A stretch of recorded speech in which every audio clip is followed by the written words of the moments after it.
DEEৰ অধীনৰ 4,500টা LPP নিয়মীয়া পদৰ এটা গুৰুত্বপূৰ্ণ আপডেট ভিডিঅ'টোৰ যোগেদি জনাব বিচাৰিছোঁ।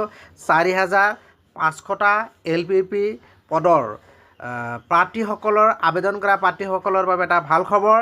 অহা 26 জানুৱাৰী তাৰিখে প্ৰকাশ পাব এই 4,500টা LPP পদৰ ভেৰিফিকেশ্যন লিষ্ট আৰু এই পদসমূহৰ বাবে অহা 28 জানুৱাৰীৰ পৰা ফিজিকেল ডকুমেণ্টছ ভেৰিফিকেশ্যন ষ্টাৰ্ট হ'ব।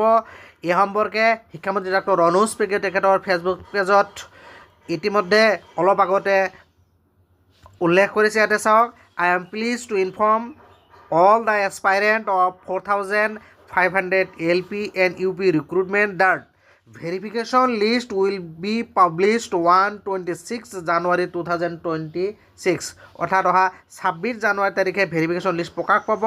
And physical documents verification will start from 28 জানুৱাৰী 2026 28 জানুৱাৰীৰ পৰা ডকুমেণ্টছ ভেৰিফিকেশ্যন ষ্টাৰ্ট হ'ব। ইয়াতে চাওক, verification list for 4,500 LP and UP recruitment to be published on 26 January 2026 physical documents verification to commence from 28 January 2026, reinforcing the foundation of learning through timely and transparent selection. So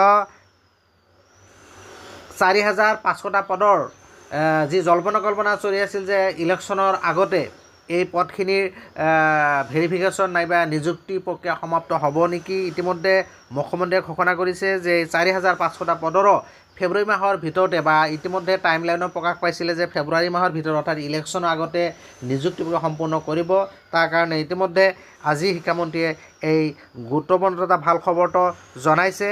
অহা 26 জানুৱাৰী তাৰিখে LPPৰ যি verification এই verification list প্ৰকাশ পাব আৰু 28 জানুৱাৰীৰ পৰা verification start হ'ব, ডকুমেণ্টছ ভেৰিফিকেশ্যন ষ্টাৰ্ট হ'ব। চ' মই এই ভিডিঅ'টোৰ যোগেদি ভাল খবৰটো জনালোঁ। ভিডিঅ' ভাল লাগিলে লাইক আৰু শ্বেয়াৰ কৰিব আৰু এনেকুৱা ধৰণৰ গুৰুত্বপূৰ্ণ বাতৰিৰ বাবে যিসকলে চেনেলটো ছাবস্ক্ৰাইব কৰে চেনেলটো ছাবস্ক্ৰাইব কৰি ন'টিফিকেশ্যন বেলটো অল কৰি দিব। Thank U.